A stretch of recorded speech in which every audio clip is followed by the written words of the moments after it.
Does NaRRA give the minister powers to override every regulatory body in Jamaica, including environmental and planning authorities? Mr. President, that question requires a precise answer because the provisions in sections 21 to 24 have definitely been mischaracterized in some of the public commentary. The ministerial direction powers in this bill are not a blanket override of every regulatory authority in Jamaica. Allow me to explain how these provisions work. Because the step in order. Sorry for interrupting the video for just a second, but I have something important to share with you from the director's desk. Now we talk about the news, we talk about the gossip, but when do we talk about the solution? I spent months drafting the Resilient Jamaica Blueprint. This isn't just a document, it is a 70-page strategic framework designed to move us from past incremental growth to a transformative economy. Now, if you are a leader, an entrepreneur, or a citizen who is tired of the status quo, you need to see this model.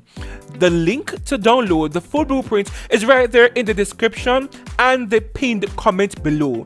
You can access it exclusively on the executive tier of my Patreon. Now let's stop talking and let's start building. I appreciate your vision. Now, back to the video. Is not a first resort. It is in fact a last resort. And there are multiple procedural hurdles that must be crossed before it can be used. First, there must be independent technical advice. Independent technical advice. Where a regulatory body has not acted within the timeline required for reconstruction to proceed, the minister may issue a formal direction requiring that body to act within a specified period. But that direction must be based on independent technical advice. They're not just getting up and saying, oh, let me approve this. They have to have independent technical advice. And this would include environmental and safety concerns that may have been identified and communicated. The regulatory body is never going to be silenced. It is being required to act on what it already knows within a reasonable time. The second is notification and opportunity to respond.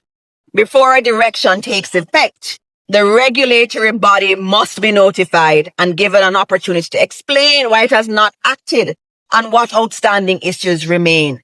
If those issues are substantive, for example, if the environmental authority has identified a genuine environmental risk, if the planning authority has identified a genuine safety concern, those concerns must be addressed before the direction is enforced. The direction power is not a mechanism to override a regulatory body that has acted and said no on legitimate grounds.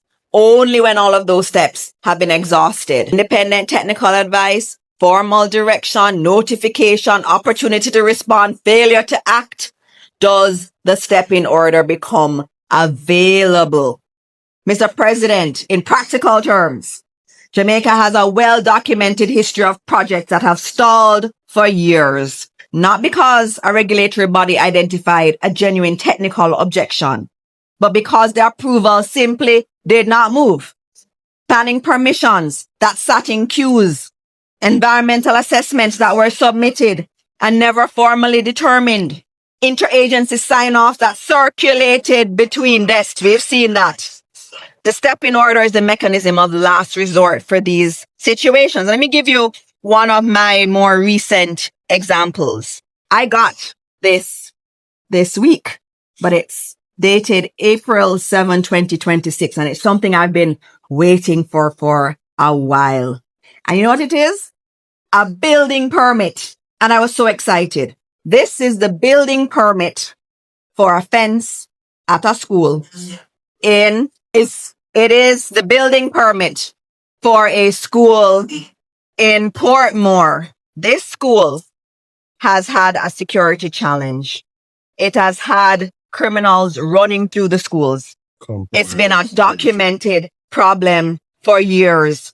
I've spoken to the principal and she begged me to fix the fence. And guess what? We had the money to fix it in our budget in the Ministry of Education. But in November 2024, we applied to the municipal corporation asking them to approve this fence.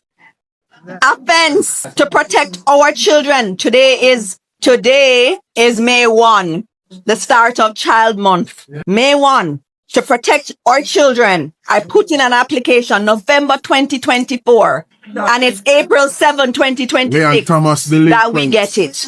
And so when we talk about the stepping orders, it's around things like this, where you can say to the local authority, I had given this application in. You had a particular finite time to do it.